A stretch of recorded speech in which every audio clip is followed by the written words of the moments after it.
Hello বন্ধুরা, তোমরা সবাই কেমন আছো? আশা করি ভালো আছো। দেখো, আমি স্ক্রিনে দিয়ে দিয়েছি আমি কোথায় বেরোচ্ছি। এখন 10:45 বাজে। সকাল সকাল আমি বেরিয়ে পড়েছি ভান্ডিবনের উদ্দেশ্যে।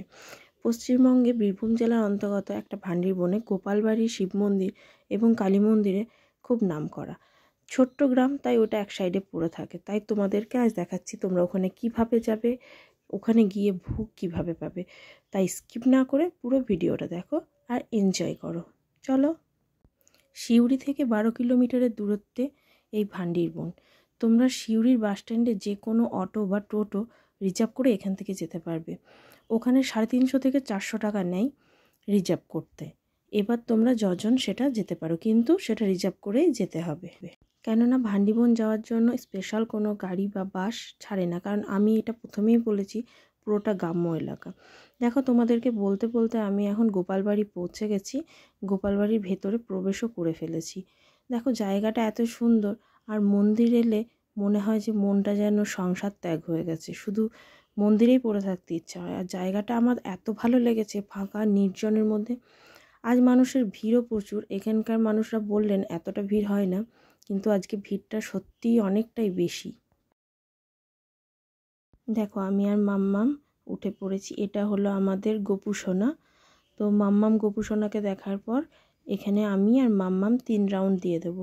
যে কোনো ইস্কন মন্দির বা গোপাল মন্দির, যে কোনো মন্দিরই যান না কেন, ওখানে চেষ্টা করবেন 3 বার পরিক্রমা করতে। তোমরা দেখতে পাচ্ছ মাম্মাম কতটা খুশি হয়েছে। ও বলছে, মা আমি মন্দিরটা খুব এনজয় করছি। আর ও ঠাকুর খুব ভালোবাসে, সব থেকে বেশি ভালোবাসে সত্যি ও গোপু সোনাকে। তোমরা দেখতে পাচ্ছ আমি ওপর থেকে পুরো ভিডিওটা তোমাদেরকে করে দেখালাম। এখন দেখো, মাম্মাম মন্দিরের কাছে পৌঁছে গেছে। আমিও বসে পড়েছি। গোপাল সোনাকে স্নান করানো হচ্ছে এবং নিত্য পুজো যেটা সেটা করানো হচ্ছে। তাই গোপাল সোনাকে তার সিংহাসন থেকে আসনে নামানো হয়েছে। এরপর পুরোহিত মশাই ওখানে বসে পুজো করবেন। দেখো, ঠাকুরমশাই শুরু করে দিয়েছেন তার নিত্য পুজো। এই আমাদের গোপাল সোনা। তখন দরজাটা বন্ধ করে দেওয়া হয়েছিল, কারণ আসন থেকে যখন নিজের সিংহাসনে পৌঁছায় তখন সেটা দরজা বন্ধ করেই করা হয়। আর একটা যে ফল ভোগ নিবেদন হয় সেই সময়তেই হয়ে যায়। তোমরা দেখতে পেলে আমি প্রসাদ নিয়ে মন্দির থেকে চলে এলাম নিচে। এবার বাইরে বেরিয়ে এসে এই জেঠিমা কাকিমাদের সাথে গিয়েছিলাম, তাই ওখানে মুড়ি খেয়ে নিলাম, কারণ আমরা টিফিন করিনি যেহেতু পুজো দিয়েছি। তারপর ওখানে টিফিন করার পর ঠিক তার অপোজিটে পেছন দিকে আছে এই শিব মন্দির। তাই সেই শিব মন্দির দেখতে আমরা সবাই মিলে গেলাম। একটা গ্রুপ ছবি না হলে তো এটা মিস হয়ে যায়, তাই ওটা মিস তো করা যাবে না। দেখো, শিব মন্দিরে পৌঁছে গেছি। শিব মন্দিরটাও সত্যি খুব অসাধারণ।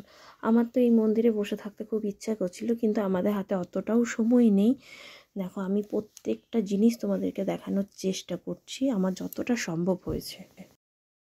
এই শিব মন্দিরের একটাই মাহিতি, এখানে শিবের যে লিঙ্গটা সেটা একদম মাটির তল থেকে জাস্ট একটুখানি দেখা যায়। চলো, সেটা তোমাদেরকে আমি দেখাচ্ছি এখন ওপর গিয়ে।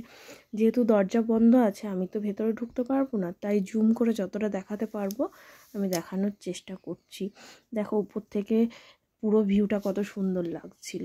দেখো, আমি তোমাদেরকে দেখাচ্ছি। বুঝতে পারছো বন্ধুরা শিব কতটা নিচে আছে আমাদের বাবা ভোলা।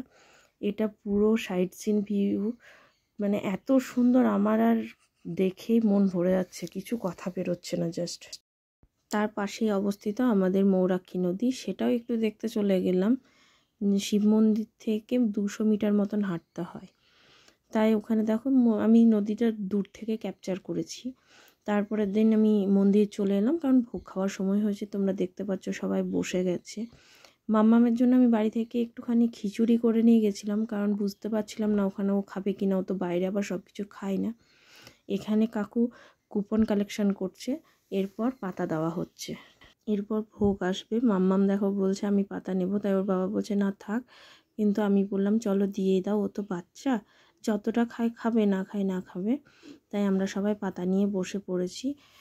তোমরা দেখতে পাচ্ছ ভিড় কতটা। আমি আগেই বলেছিলাম যে আজকে প্রচণ্ড ভিড় হয়েছে, এখানে কাকুরাও বলেছিল।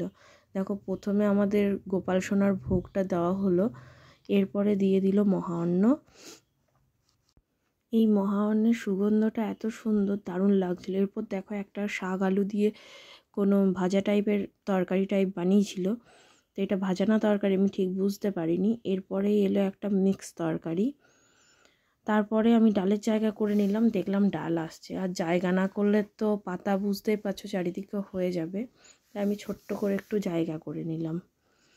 চলে এসছে ডাল। এরপর আমরা মুখে পুরো উফ কি বলবো, অসাধারণ। এরপর দিয়ে দিল পোস্ত। সব চাটপট করে আমি শেষ করে দিলাম। চাটনি পাতে পড়ার পর দেখতে পাচ্ছ এলো পায়েস।